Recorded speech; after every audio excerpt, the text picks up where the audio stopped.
Welcome back, beautiful people. It's an exciting day today on the homestead. We are going to be planting our garden for the year. Yes, well, kind of. We've already done some planting, but we're going to show you what we're growing. We're going to show you how we grow hundreds of pounds of foods every year for us to eat, for us to preserve, for us to munch on throughout the cold months when we can't grow anything here in Wisconsin. So we're gonna get started, but first I'm gonna show you the garden beds.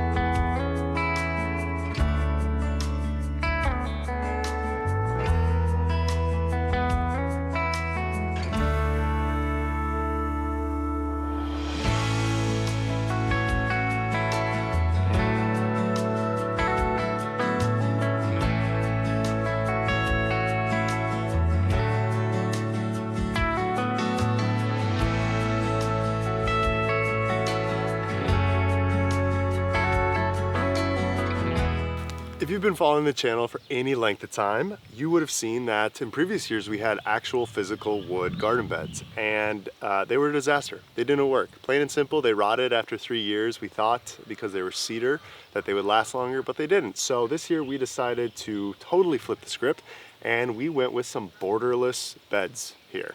You can see that it's kind of already formed a mound. They were kind of nice and tight when we started, but rain and other factors, you know, they kind of just like spread out, but it's okay. It still looks pretty decent, I think, and hopefully it's going to serve the purpose well.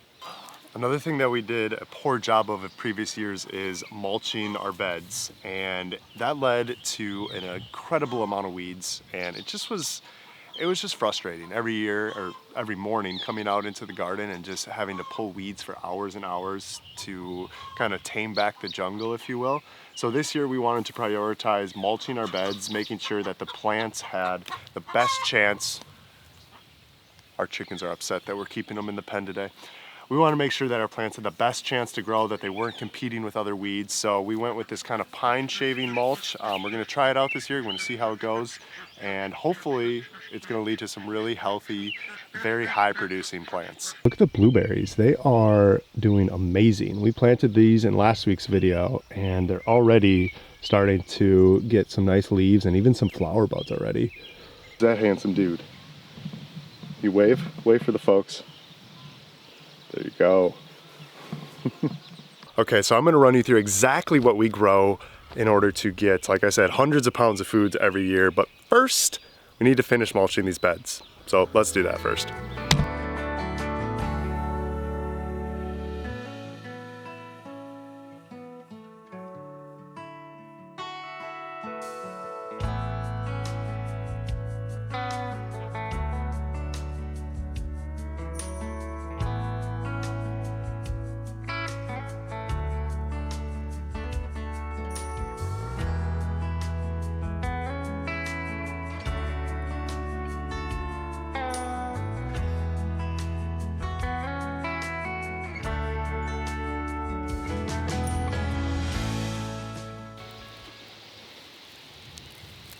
Good work. Wow, so much talent in one footage. Good technique. So what are we growing this year to actually feed us and to actually grow enough food that it lasts throughout those cold months where we can't grow anything? We always like to start and kind of center our garden around the big hardy things. So in this box here, super exciting. You can't see anything, but I promise there's potatoes under here. We always do as much potatoes as we can. Yellows, reds, sometimes we do russet. So anything that is going to be hardy and big filling, I guess you could say, we like to focus on that. So potatoes, squashes, we grow a ton of squashes, butternut, acorn, Hubbard, spaghetti. So anything that is big and can grow. Zucchinis, that's another good one. So that's kind of where we like to start. We also are growing some here in our raised bed out front that we built, and you can already see some little guys growing. There we go. Beautiful.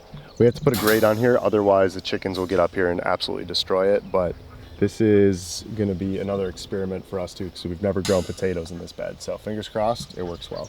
So we're also planting sweet potatoes this year, and you can see this is how we start them in these jars, and then they grow these slips, and what we'll do is we'll pinch these off, and we're going to plant this in our cold frame. They like the heat, they like the moist environment, so we're going to plant those in the cold frame, and the warmer for the sweet potatoes can be, the better. We also have a ton of rhubarb here, and we never know what to do with the rhubarb, so if you have ideas, hit us up. Let us know what you like to do with your rhubarb, because it always seems like we have way too much.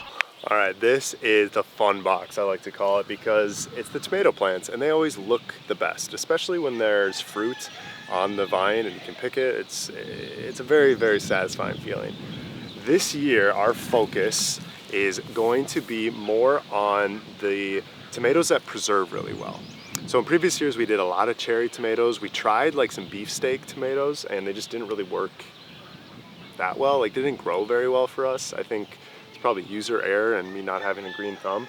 But this year we're doing more of a focus on the tomatoes that preserve really well.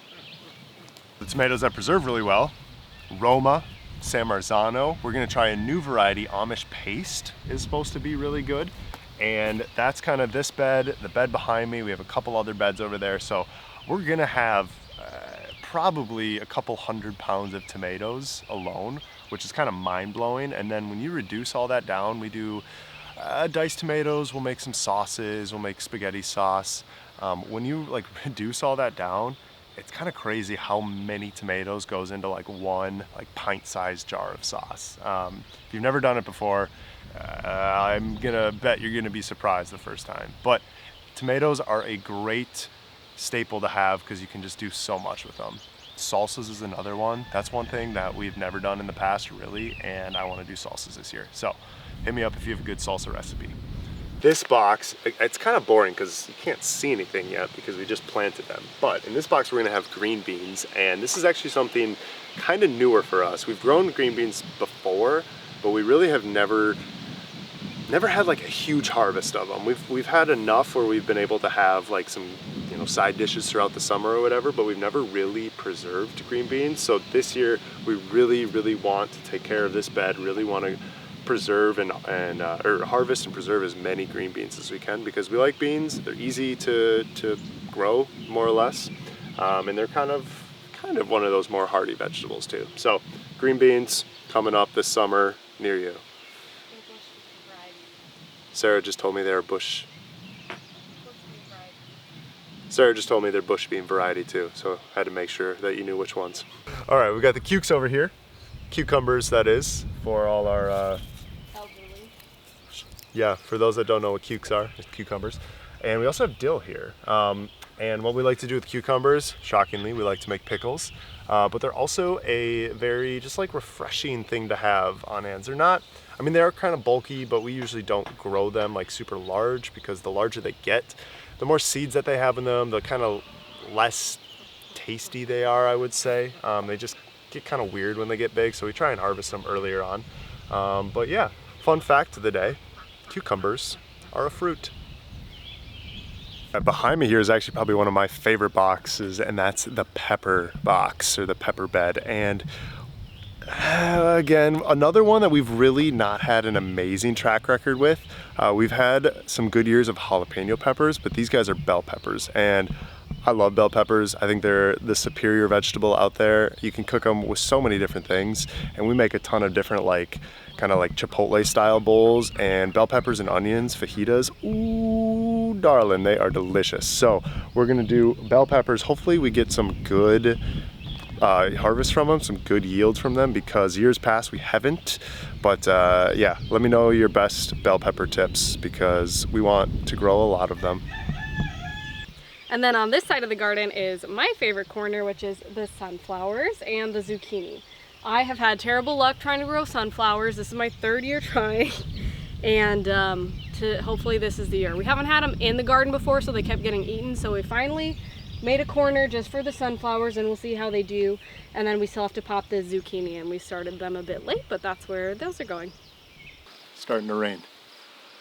Last thing I wanted to touch on is just kind of the progression of how we viewed our garden throughout the years.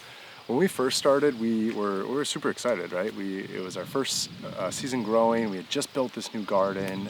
We had all the energy in the world. We were sleeping through the night because we didn't have a 1-year-old, and we were so excited that we just threw everything at the wall.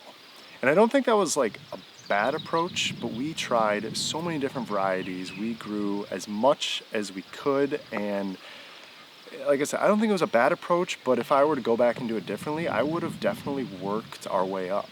Because at the time, we didn't really know what we could grow well here. We didn't really know what type of varieties of the different things that we would like to eat. And it led to a lot of food waste, unfortunately. It led to a lot of kind of just getting down on ourselves, that we weren't good at this gardening thing, couldn't grow things. And if I were to go back and do it differently, I would have started much simpler, because over the years we have scaled back every year, and not necessarily scaled back the amount, but scaled back in the ways that we are doing things, and scaled back in the varieties of the different plants that we're growing. I think our first year we had probably 10 different tomato plants, and now it's Roma, it's San Marzano, and we are trying a different one this year, Amish paste. But other than that, I mean, we scaled way back, right? We grew a ton of different lettuces our first year. This year we have 1 half bed of kale, and that's it. We don't like lettuce, so why would we grow it?